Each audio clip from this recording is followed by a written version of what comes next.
Bonjour et bienvenue. On va explorer ensemble la Umrah, un voyage spirituel vraiment à part, un moment de connexion intense.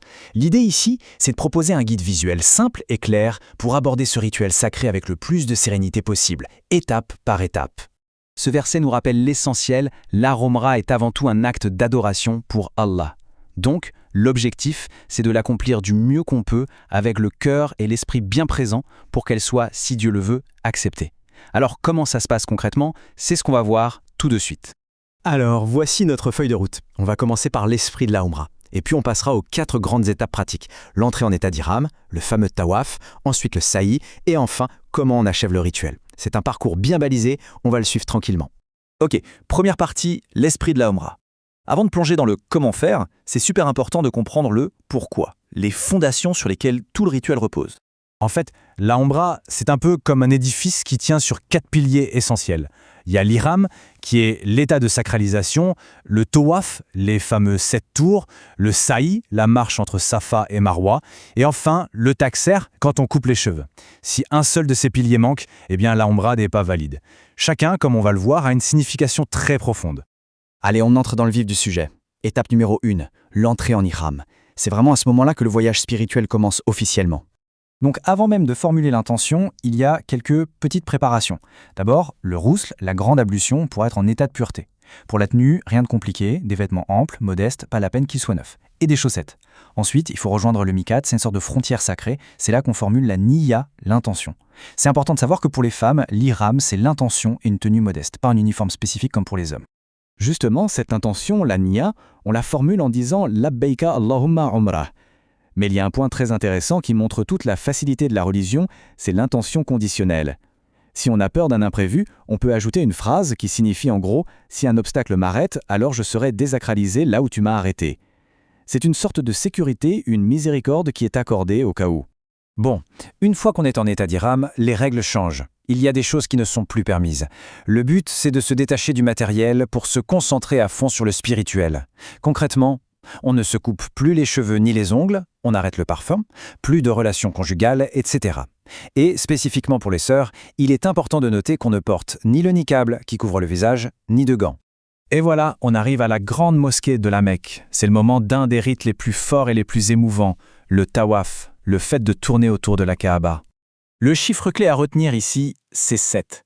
7 circuits qu'on appelle aussi shawat autour de la Kaaba. Ce n'est pas juste marcher, c'est un acte d'adoration, un rituel aussi puissant que la prière. Alors, comment faire le tawaf? D'abord, condition indispensable, être en état de pureté rituelle, donc avoir fait ses petites ablutions, le wudu. On se place ensuite au niveau de la pierre noire, la Kaaba, à sa gauche, et on commence en disant « Bismillah, Allahu Akbar » et c'est parti pour 7 tours, toujours dans le sens inverse des aiguilles d'une montre. Chaque tour commence et se termine à la pierre noire. Et une fois les 7 tours finis, on prie 2 unités de prière, si possible derrière le maqam Ibrahim.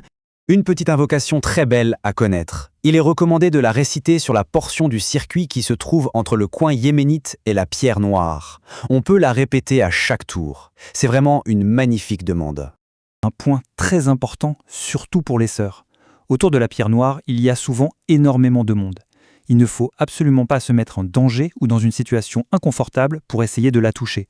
La priorité, c'est la sécurité et la dignité. Le simple fait de pointer la main dans sa direction de loin est tout à fait suffisant. La récompense est dans l'intention, pas dans la bousculade. Après le tawaf, on enchaîne avec le 3e pilier, le sa'i. C'est un moment chargé d'histoire. En fait, on marche sur les pas de Hajar, l'épouse d'Ibrahim, qui a fait ses allers-retours entre les collines de Safa et Marwa, en cherchant de l'eau pour son fils, Ismaïl. C'est un rite qui nous rappelle sa foi et sa persévérance.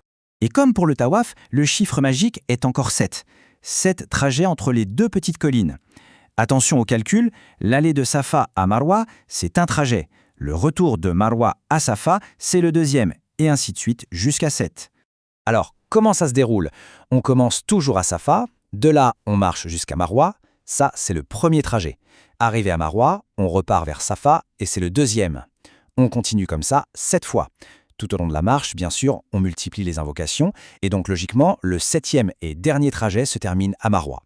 Ici, il y a une petite différence dans la pratique. Sur une partie du parcours, qui est signalée par des lumières vertes, il est recommandé aux hommes d'accélérer le pas, de trottiner un peu. Les femmes, elles, continuent simplement de marcher à leur rythme normal sur toute la distance. Il n'y a pas besoin d'accélérer. Et voilà, on arrive tout au bout. La dernière étape, c'est l'acte final qui va marquer la fin de l'état d'Iram et l'accomplissement de notre Umrah. Cette dernière étape s'appelle le taksir. Ça veut dire raccourcir. Pour les femmes, c'est un geste très simple et discret. Il suffit de prendre une mèche de cheveux, de rassembler les pointes et de couper juste un tout petit bout, à peu près la longueur du bout d'un doigt. Et une fois que ce petit bout de cheveux est coupé, ça y est, la Umrah est terminée, elle est complète. Toutes les interdictions liées à l'état d'Ihram sont levées. C'est la conclusion de ce voyage spirituel intense. La Umrah est accomplie, le parcours rituel est terminé. Mais en réalité, le voyage intérieur, lui, ne fait que commencer.